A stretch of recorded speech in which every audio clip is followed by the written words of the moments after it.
UEFA Nations ലീഗിൽ പോർച്ചുഗലാണ് ചാമ്പ്യന്മാർ. ഫൈനലിൽ സ്പെയിനെ penalty ഷൂട്ടൌട്ടിൽ തോൽപ്പിച്ചു. ഷൂട്ടൌട്ടിൽ പറങ്കിപ്പടയ്ക്ക് രക്ഷകനായി goal keeper Diogo Costa. 2 nations league കിരീടം നേടുന്ന ആദ്യ ടീമായി പോർച്ചുഗൽ. അപ്പോൾ നമ്മുടെ ജോയ് ചേരുന്നുണ്ട് കൂടുതൽ വിവരങ്ങളുമായി സ്പോർട്സ് ഡെസ്കിൽ നിന്ന്. ജോയ്, പറഞ്ഞതുപോലെ കായിക പ്രേമികൾക്ക് മറക്കാനാകാത്ത ദിവസമായിരുന്നു ഇന്നലെ. 2 ക്ലാസിക് പോരാട്ടങ്ങൾ. ഈ യുവേഫയിലാണെങ്കിൽ 2 കിരീടം നേടുന്ന ടീമായി മാറിയിരിക്കുന്നു പോർച്ചുഗൽ. ഒപ്പം റോണോയുടെ ഒരു വലിയ വിജയം മാത്രമല്ല, അദ്ദേഹത്തിൻ്റെ പ്രായമടക്കമൊക്കെ ചർച്ചയായിക്കൊണ്ടിരിക്കുന്ന സമയത്താണ് ഈ ഗംഭീര വിജയം നേടി നിൽക്കുന്നത്. അപ്പോൾ ഇന്നലത്തെ മത്സരം എത്രത്തോളം ത്രസിപ്പിക്കുന്നതായിരുന്നു. ഒപ്പം ഫ്രഞ്ച് ഓപ്പണിലേക്ക് വരികയാണെങ്കിലും ക്ലാസിക് പോരാട്ടമായിരുന്നു അല്ലേ? എനിക്ക് തോന്നുന്നു ചരിത്രത്തിൽ തന്നെ ഏറ്റവും ദൈർഘ്യമേറിയ ഒരു ഫൈനൽ കൂടിയാണ് ഇന്നലെ കണ്ടത്.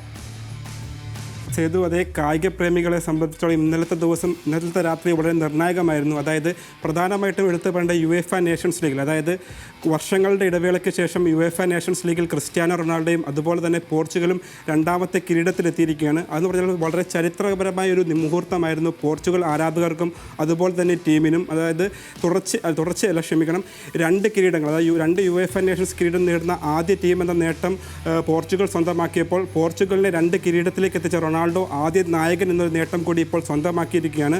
അതിന് ഏറെ പറയേണ്ട കാര്യം എന്ന് വെച്ചാൽ വളരെ ആവേശകരമായിരുന്നു മത്സരം. അതായത് 2 പകുതി, അതായത് 90 നിമിഷങ്ങൾ അവസാനിക്കുമ്പോഴത്തേക്ക് ഇരു ടീം 2 ഗോൾ വീതം നേടിയിരുന്നു. പിന്നീട് അധിക സമയത്തും ഗോളുകളൊന്നും വീഴാതെ വന്നതിന് ശേഷം പെനാൽറ്റി ഷൂട്ടൗട്ടിലേക്ക് പോയി. നിർണായകമായ പെനാൽറ്റിയിൽ തന്നെയായാലും ആദ്യ 4 ഷൂട്ടുകളും സമനിലയിൽ പിരിയുകയും അതായത് സ്പെയിനിൻ്റെ 4ാമത്തെ ഷോട്ട്, അതായത് അൽവാറോ മൊറാത്ത എടുത്ത shot Portugal goalkeeper Diego Costa തടുത്തിടുകയും അതുപോലെ തന്നെ കിരീടത്തിൽ എത്തിക്കുകയും ചെയ്തിരുന്നു. അതുപോലെ തന്നെ ഏറ്റവും എടുത്തു പറയേണ്ട കാര്യം നിർണായകമായൊരു പ്രകടനമായിരുന്നു ഡിയാഗോ കോസ്റ്റയുടെ വക. അതായത് മുൻപും ഇതുപോലെ തന്നെ പോർച്ചുഗലിന് നിരവധി അവസരങ്ങളിൽ നിർണായക പ്രകടനങ്ങളുമായി, അതായത് ഗോളിന് മുന്നിൽ നിർണായക സേവുകളുമായി ഡിയാഗോ കോസ്റ്റ മികച്ച വിജയം സമ്മാനിച്ചിരുന്നു.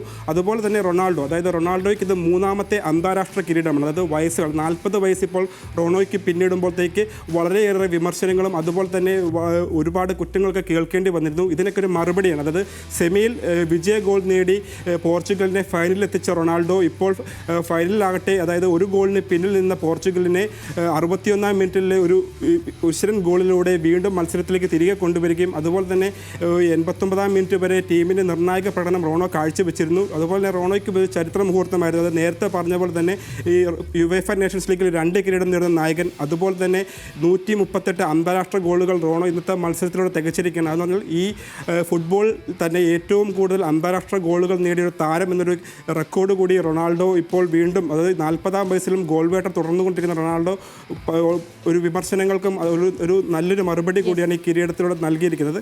പിന്നെ അതുപോലെ തന്നെ